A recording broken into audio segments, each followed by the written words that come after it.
Effectivement, les Français ont relativement peu écrit sur cet épisode pourtant très important à l'échelle de l'Amérique latine. Les revendications, elles sont multiples de la Révolution au moment de 1910, elles sont multiples. Il y a les revendications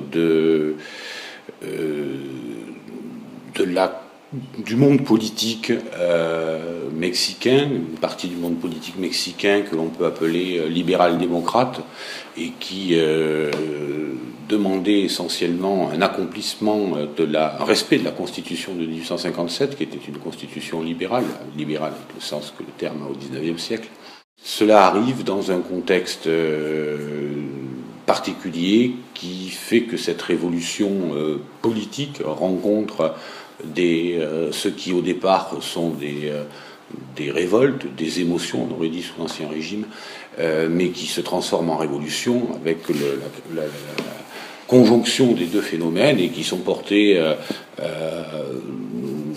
en se réclamant de Madero par les personnages comme Pancho Villa par exemple, ou de manière très autonome avec une revendication là qui est très très claire et qui est très très peu politique, qui est essentiellement sociale, qui est donc la terre, la revendication de la terre par le mouvement mené par Emiliano Zapata. Au cours de 1915,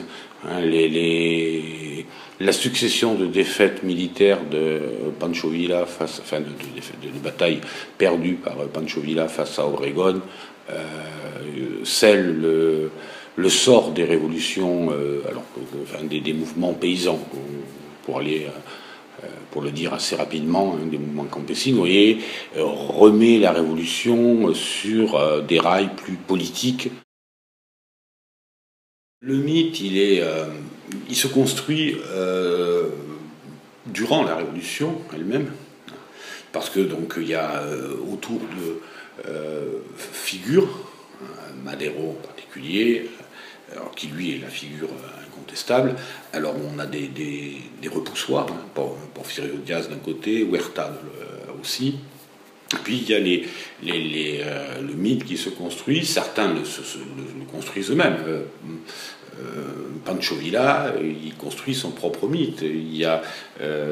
C'est le début du cinéma, il y a des gens qui tournent, il y a même, c'est Howard Hawks, qui est le tout jeune Howard Hawks, qui fait un film, et où il se met en scène. Des anciennes chansons du temps de la Révolution de Juarez contre les Français qui sont